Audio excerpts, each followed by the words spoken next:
সবগুলো আপনার কাজ।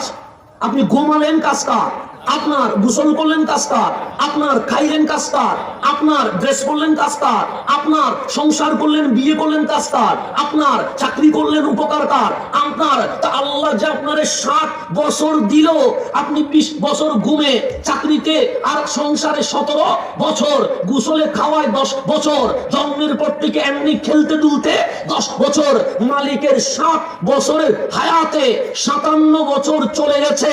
আমার আর আপনার কাছে আছে কত? 3 বছর। তা আমার আল্লাহ বলছে, বান্দা এই 3টা বছর যদি আমার না দেশ, আমি আল্লাহ তোরে জান্নাত দিব কেমনে? আল্লাহ কি বেশি চাইছে? 60 বছরের মধ্যে আল্লাহ চাচ্ছে কয় বছর? 57 বছর আমার দিয়ে দিছে। তো তুই চাকরি কর, তুই খা, তুই ঘুমা, তুই গোসল কর, তুই যা মনে চায় হালাল ভাবে সব কর, এতে আমার কোনো বাধা নাই। শুধু আমার কয় বছর দে? 60 বছরের মধ্যে মাত্র 3 বছর দে।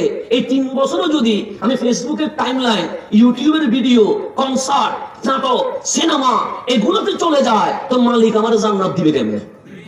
কথা ঠিক না? হায়াত বেশি নাই। আপনি হায়াত মনে করছেন 60 বছর, দেখতে অনেক বড় মনে হয়েছে, কিন্তু হিসাব করে দেখেন ঘুমে সংসারে চলে গেছে 57 বছর। আছে কত? 3। এই 3টা বছর আমার মালিক আমাদের থেকে চাচ্ছেন, বান্দা এই 3টা বছর ইবাদতে, মাহফিলে, নামাজে, রোজায়, হজে, যাকাতে, জিকিরে, আমার কামলিওয়ালার দরুদ সালামে দিয়ে দে। এই 3 বছরের বিনিময়ে আমি মালিক তোমাকে জান্নাতুল ফেরদৌস দিয়ে দিব। এতটুকু বুঝছেন নি? আজকে ক্লাস চলতেছে, কি চলতেছে?